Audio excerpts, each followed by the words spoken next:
बिस्मिल्लाहिर्रहमानिर्रहीम। अल्लाह के हुजूर दुआ है कि आप सब को अपनी आफियत के साए में रखे, आप सब की जायज़ मुरादें अल्लाह ताला पूरी फरमाए। गिलानी साहब यूट्यूब चैनल की इस वीडियो में महबूब को आपके साथ फौरी तौर पर राबता करने वाला और इस कदर मजबूर कर देने वाला वजीफ़ा है कि महबूब चाहे 7 समंदर पार ही क्यों ना बैठा हो और दुनिया की जितनी रुकावटें, जितनी पाबंदियां भी महबूब पर क्यों ना हो, वो हर एक पाबंदी, हर एक रुकावट को एक तरफ कर देगा और आपके साथ इंशाअल्लाह राबता करेगा।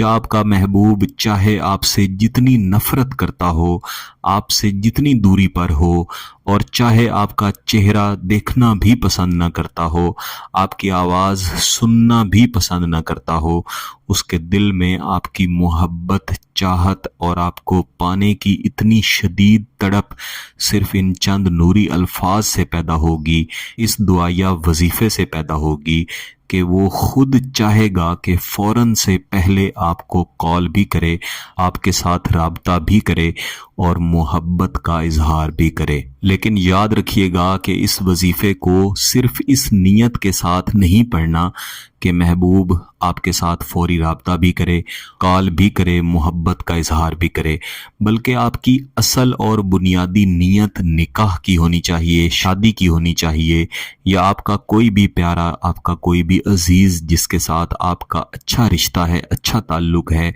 वो आपके साथ जायज़ नीयत के साथ, जायज़ मकसद की खातिर आपके साथ राबता करे। इस वजीफे की सबसे बड़ी खासियत ही ये है कि ये आपके महबूब के दिल पर वार करता है और उसके दिल को किसी और तरफ जाने ही नहीं देता, उसके दिमाग को कुछ और सोचने ही नहीं देता। उसकी हर दम, हर लम्हा यही ख्वाहिश होती है कि आपके साथ राबता भी करे और मोहब्बत का इजहार भी करे। बिलखुसूस मेरी ऐसी बहनें, मेरे ऐसे भाई जो अक्सर कमेंट करके या मैसेज करके कह रहे होते हैं कि हमें कोई ऐसा वजीफ़ा मिल जाए कि इधर हम वजीफ़ा पढ़ें और उधर उसका असर महबूब पर हो। तो इंशाअल्लाह अज़ीज़, अगर आप इस वजीफ़े को अच्छी तरह समझ लें, तरीक़ाकार को समझ लें और उसके ऐन मुताबिक जायज़ मकसद के साथ इस वजीफ़े को पढ़ें, आपकी नीयत दुरुस्त हो और आपका तसव्वुर बेहतरीन हो, तो ऐसा मुमकिन ही नहीं कि आपका महबूब आपके साथ राबता ना करे या शादी करने का इजहार ना करे। इंशाअल्लाह ये वजीफ़ा पढ़ने से पहले आपने कुछ न कुछ खैरात लाजमी करनी है। खैरात आप अपनी तौफीक के मुताबिक कर सकते हैं, चाहे तो किसी को खाना खिला दें, चाहे तो खैरात में रकम दे दें। आपके जिस्म का पाक होना ज़रूरी है, आपका बावुज़ू होना ज़रूरी है, और जिस दिन आप ये वजीफ़ा पढ़ेंगे उस दिन किसी भी एक नमाज के बाद आप ये वजीफ़ा पढ़ेंगे। ज़्यादा बेहतर है कि जुम्मेरात के दिन फजर की नमाज के बाद पढ़ें, लेकिन ये इसकी कोई शर्त नहीं है। जैसा मैंने पहले अर्ज़ किया है कि आप मंगल के अलावा किसी भी दिन, किसी भी एक नमाज के बाद जहाँ पे आपने नमाज पढ़ी है कोशिश करें वहीं पे बैठे रहें, या वहाँ से उठ के किसी भी खामोशी वाली जगह पे चले जाएं जहाँ पे कोई आपको तंग या डिस्टर्ब ना करे। इसके बाद आपने तस्बीह के ऊपर एक तस्बीह यानी 100 मरतबा कोई भी दुरूद शरीफ लाजमी पढ़ लेना है, और इसके बाद दुआया अंदाज में बैठ के एक मरतबा आऊज़ु बिल्लाहि मिनश शैतानिर रजीम बिस्मिल्लाहिर्रहमानिर्रहीम पढ़ लेना है। और इसके बाद आपने इस वजीफ़े को महबूब के तसव्वुरात के साथ कि वो फौरी तौर पर राबता करे पढ़ना शुरू करना है।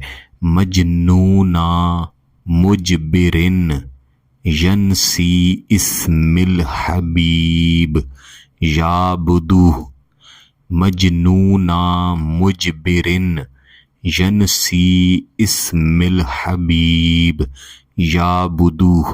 लफ्ज़ यनसी के बाद जो मैंने इस्मिल हबीब पढ़ा है, आप चाहें तो इन दो लफ्ज़ों की जगह पे महबूब का नाम भी ले सकते हैं, लेकिन जिस तरह से मैंने पढ़ा है अगर आप ऐन इस तरह से भी पढ़ दें तो ये भी दुरुस्त है। इस वजीफ़े को कम अज़ कम 200 मरतबा लाजमी पढ़ना है, और इसके बाद कम अज़ कम 1 मरतबा कोई भी दुरूद शरीफ पढ़ लें, اور پھر 3 دفعہ محبوب کے تصور کی طرف اس وظیفے کا دم کر دیں اور اس کے بعد اللہ کے حضور دعا لازمی کریں۔ کوشش کریں کہ ایک ہی دن میں کم از کم 3 مرتبہ اس وظیفے کو ریپیٹ کر لیں۔ مثلا اگر آپ نے ظہر کے بعد اس وظیفے کو پڑھا ہے تو پھر عصر اور مغرب کے بعد بھی اس وظیفے کو اسی طریقہ کار کے مطابق پڑھ لیں۔ بصورت دیگر اگر آپ ایک دفعہ بھی پڑھ لیں وہ کافی ہے، انشاءاللہ فوری اثر ملے گا۔ ایک ہی دفعہ آپ نے یہ وظیفہ کرنا ہے، چاہیں تو آپ اسے 3 دن تک ریپیٹ کر سکتے ہیں۔ اگر آپ کا مقصد جائز ہے، اس کی اجازت چاہتے ہیں تو گیلانی صاحب یوٹیوب چینل کو سبسکرائب کر لیں، گھنٹی کا بٹن دبا دیں اور اس ویڈیو کو ضرور لائک کیجیے گا۔ کسی بات کی سمجھ نہ آئے تو ویڈیو کو دوبارہ دیکھیں، پھر بھی سمجھ نہ آئے تو واٹس ایپ پہ رابطہ کر سکتے ہیں۔ بہت بہت شکریہ، اللہ حافظ۔